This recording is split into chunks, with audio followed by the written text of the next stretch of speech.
Last week I kicked off a series where I show you exactly how I edit my videos in Davinci Resolve 15. In part 1, we set up a brand new project in Davinci Resolve. Here's part 2, let's start editing.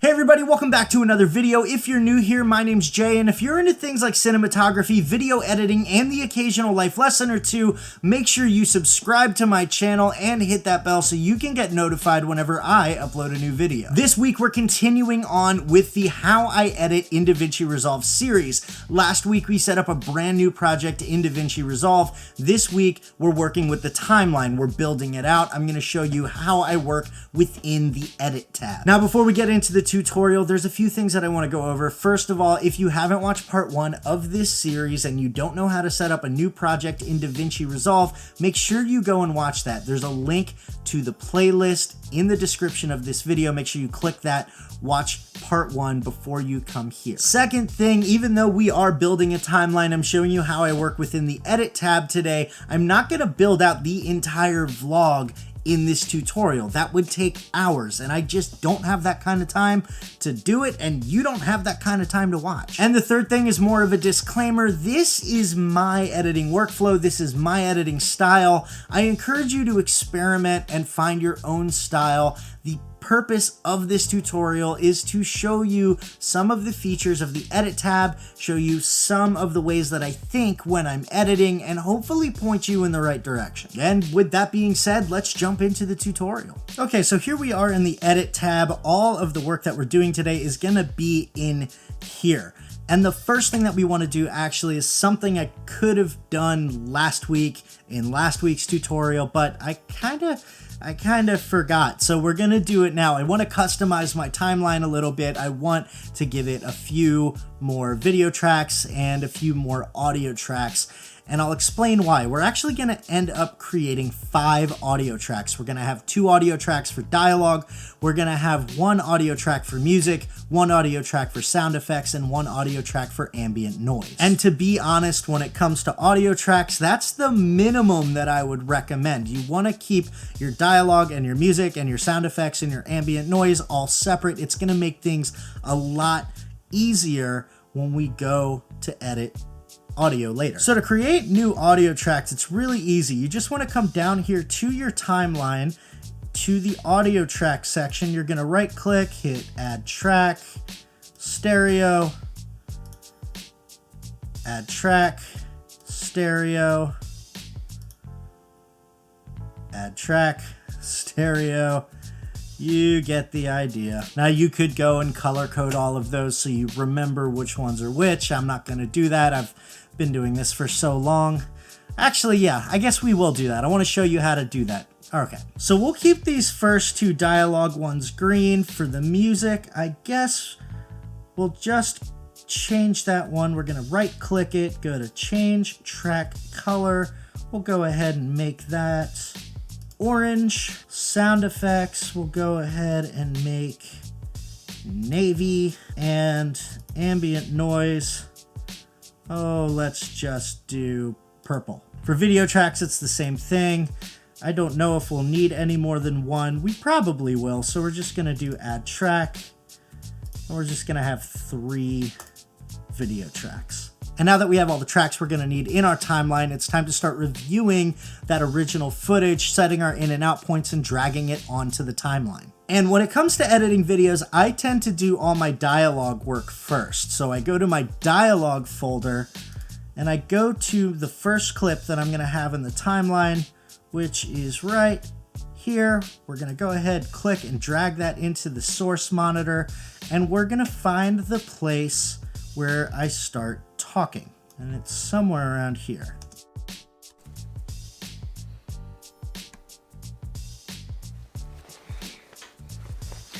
All right. Okay, so we found the place where I start talking. We're just going to use these left and right arrows on our keyboard to get to the place where the talking actually starts.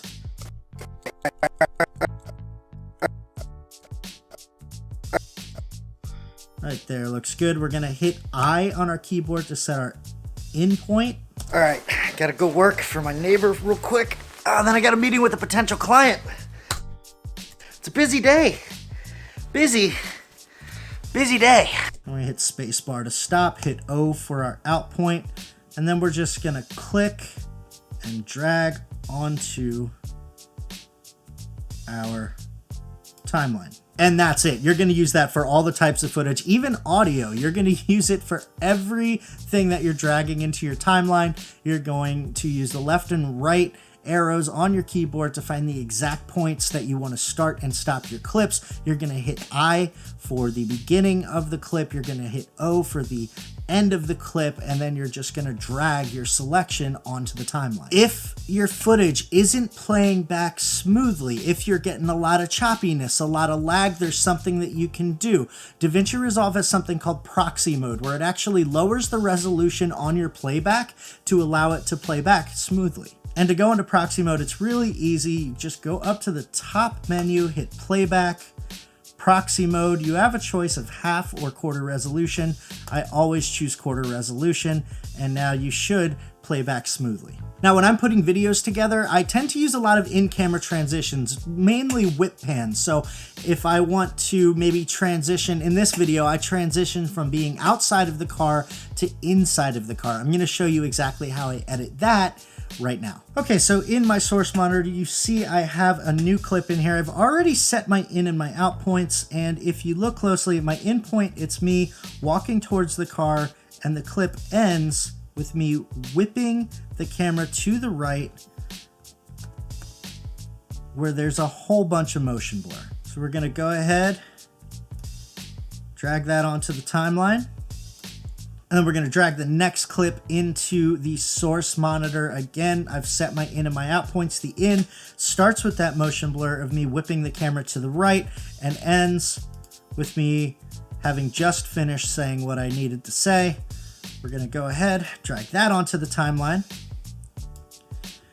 and let's play that back.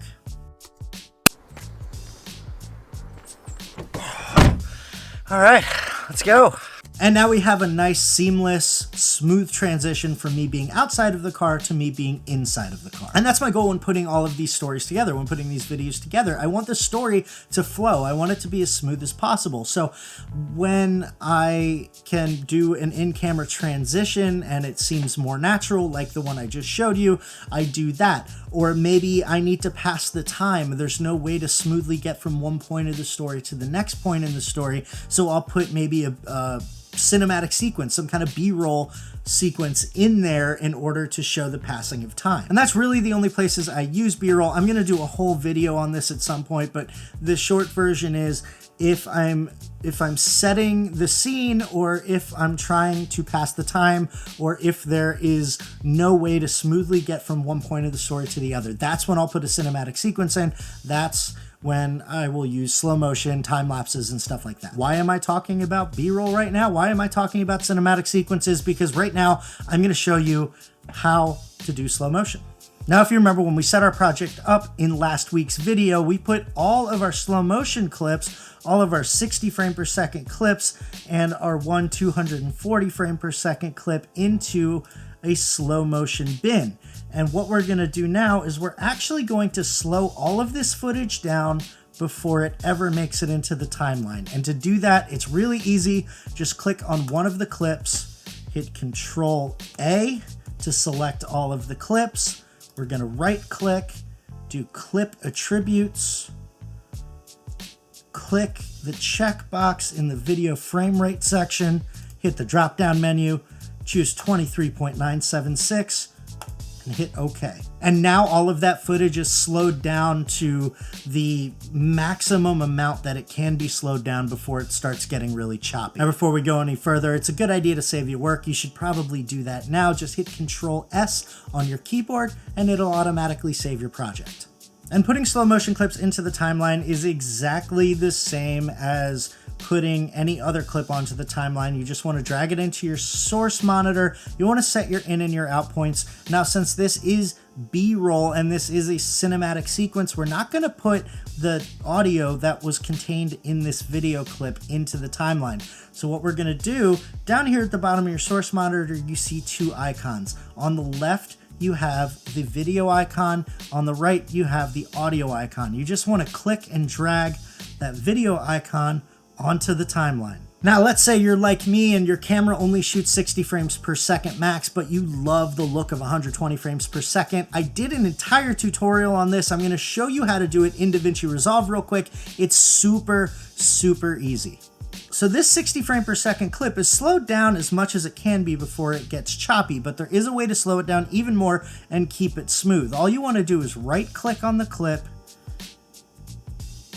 go to retime controls, click this little arrow down here next to where it says 100%, go to change speed, 50%, and then you're going to open up your inspector. You're going to scroll down on your inspector until you find retime process. You're going to hit that drop down menu and click Optical Flow. Now, Peter McKinnon does an entire thing on Optical Flow, but the short version is Optical Flow will actually create a new frame in between your missing frames. So in between, in all the spots where it would get jumpy and choppy, it's going to put an additional frame there, which is going to help keep it smooth. Depending on what you're trying to do this with, there may be a little bit of artifacting. A slow pan won't be a big deal, but snowfall, you're probably going to get some artifacting, so you need to be very careful when you're using Optical Flow. So now we have our first slow motion clip in there. I want to back up real quick. Let's talk about audio. When you're doing cinematic sequences, it is best practice. It's going to make your video better if you edit your B-roll to the beat of the music. I'm going to show you how to make that a very simple process. Let's take a look. So the first thing we want to do is close out the inspector so we can bring our source monitor back into view. We're going to go ahead and drag one of these pieces of music from the audio bin into the source monitor. Let's give that a listen.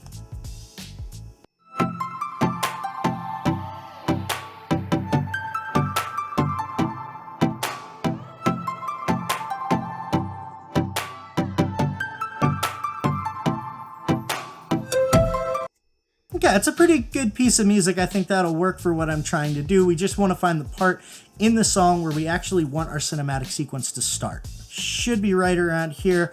And I've heard this song like 8 million times before, so I know that the bass drum is going to kick in. That's where I want my B-roll sequence to start. So I'm just going to use my left and right arrows, find that spot, and hit my in point. Did you hear that? That was it. That was the bass drum. So we go one frame back. Hit I for in, let that play for a minute.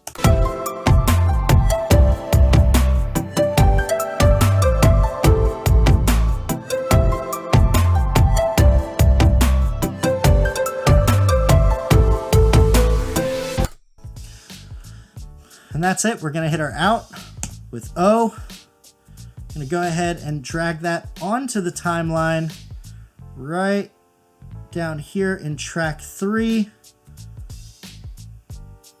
where our sequence starts. So the next thing we're going to do is set markers at the beat at all the places where we want to cut our footage so that our footage cuts to the beat. Did that make sense? And doing that is super easy. If you want to set a marker, all you got to do is hit M on your keyboard. If you have a clip selected when you do this, then the marker will show up on the clip. If you have no clip selected when you do this, it will show up on the timeline itself. For the purposes of this video, we're just gonna set it on the clip, on that audio clip. So what I want you to do is keep an eye on this orange audio clip. Every time you see a blue dot pop up, that's me hitting the M key, that's M for marker, and setting a marker.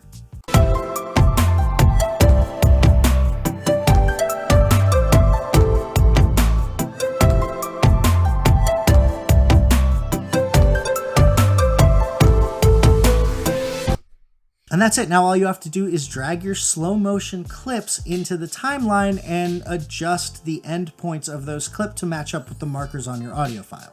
So we already have one clip here in the timeline. I'm gonna go ahead, drag that to that marker, drag the next one in. Do the same thing, right click, retime controls, change speed, 50%, inspector, optical flow, trim that, get rid of the inspector, drag the next one. And for this last one, we're not going to drag it back to the beginning of the clip. What we're going to do is we're going to hit B for blade on our keyboard. We're going to go ahead and cut right here at that marker. Hit A to get it back to our selector. Go ahead, highlight that clip, press delete, and we're good to go. We now have a very rudimentary B-roll sequence. You can get very complex and very complicated with your cinematic sequences. That's not what this video is about. I could go into time ramping and all that stuff. That's a totally different tutorial. The only other thing I'm going to show you when it comes to these cinematic sequences is the cinematic black bars if you choose to use them. I ended up going online. I downloaded a graphic of those cinematic black bars that I can just drag on top of my footage, and it looks great. So we're going to go over here to my graphics bin, this 235 CinemaScope. Go ahead and put this on top of my footage, drag it out just a little bit so it goes throughout the entire sequence, and we're good. All right, guys, we're almost done. I want to show you jump cutting and keyframing your audio tracks real quick. Let's start actually with the audio tracks. So the point of keyframing your audio is to make a smooth ramp up into our cinematic sequence, and then when the cinematic sequence ends, we're going to do a nice smooth ramp down. There's a lot of people out there who do like a hard start at the beginning of a sequence, a hard stop at the end of the sequence. We don't actually want that. We want everything to be nice and smooth. We want it to fade up and fade down respectively. Setting keyframes in Davinci Resolve is super easy. You want to make sure that your audio clip is selected. You're going to have your playhead first at the beginning of your cinematic sequence. Make sure your inspector is open and that you're looking at the clip volume area. We're going to set our first keyframe at the beginning of that sequence by hitting that little diamond. Then we're going to actually hit the left arrow 8 times to back it up. We're going to go ahead and hit -18. And then we're going to do the exact opposite at the end of the cinematic sequence. I'm going to go up here, hit our keyframe, and then we're going to go over to the right 8 frames. 1, 2, 3, 4, 5, 6, 7, 8. And hit -18. And since the audio track is starting here at this clip instead of way at the beginning of the sequence, we're going to want to fade this in, and that's really easy. We're just going to add a crossfade by going over to the end of the clip, right-clicking, and we'll hit a 48 frame crossfade, and now it should sound like this. All right, let's go.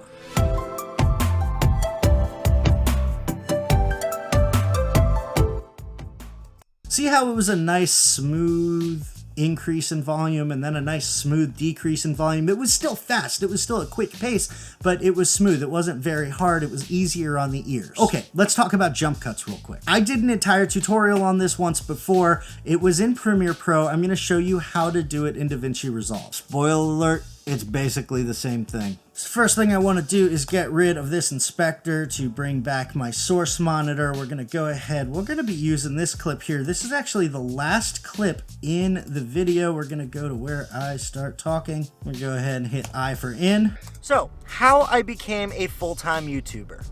Hit O for the end. I'm going to go ahead and drag that here. Scroll up in our audio section so we can see these dialogue tracks. And what we want to do is come over towards the end of the track, find the place just before we stop talking. And also to make this easier, we're going to go ahead and mute that music track.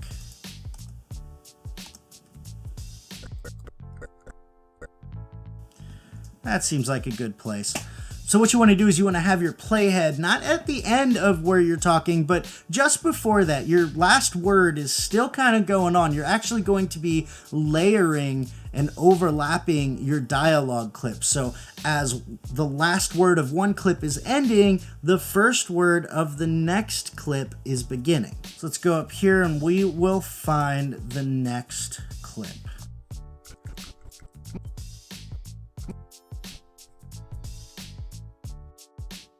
Most of you guys know that I was an electrician. That was my career. I was in that career for about 15 years with the exception of a 4-year hiatus, which I'll get into in a minute. Hit O for out.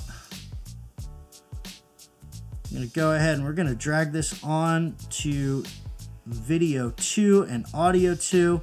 Bring that to where the playhead is. And we're just going to go ahead and drag that video clip down. And now it's going to sound something like this. So, how I became a full-time YouTuber. Most of you guys know that I was an electrician. That was my career. I was in that career for about 15 years with the exception of a 4-year hiatus, which I'll get into in a minute.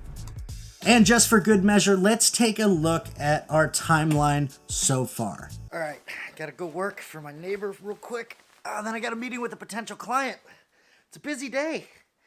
Busy day. All right, let's go.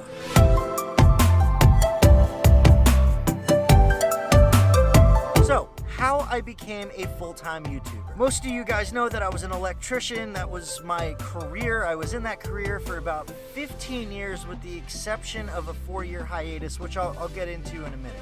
Not bad. The audio levels are all over the place. They're all screwy. I haven't even touched the audio with the exception of those keyframes. So we'll work on that in another video. But as far as assembling a timeline is concerned, like I said, you now have all the basic skills. You know how to set your in and your out points. You know how to drag things onto the timeline. You know how to keyframe your audio for those cinematic sequences or those time lapses whenever you have sections where there's extended periods of time without dialogue. That's when you want to use that. You know how to add a crossfade onto the end of an audio clip. And you know how to drag a graphic of cinematic bars on top of footage. To be honest, guys, when it comes to timeline, that's all I do. There's a ton more stuff you can do in Davinci Resolve, but this whole thing was just to get you started. Just to get you started, you can explore on your own, watch YouTube videos. I will do more in-depth tutorials on everything else, but I just want to show you exactly the techniques that I'm using to make my videos. Next week, we're going to get into one of my favorite things in the world, which is color grading. You thought I was going to say sound. Nope, we're getting into color grading next week. Let me take these off. So like this video if you enjoyed it, share it if you think your friends will enjoy it, and don't forget to subscribe and hit that bell if you haven't done so already. I'll be back Monday with a brand new episode of the vlog, but until then, thanks for hanging out, keep living your best life, and I will talk to you later. See ya.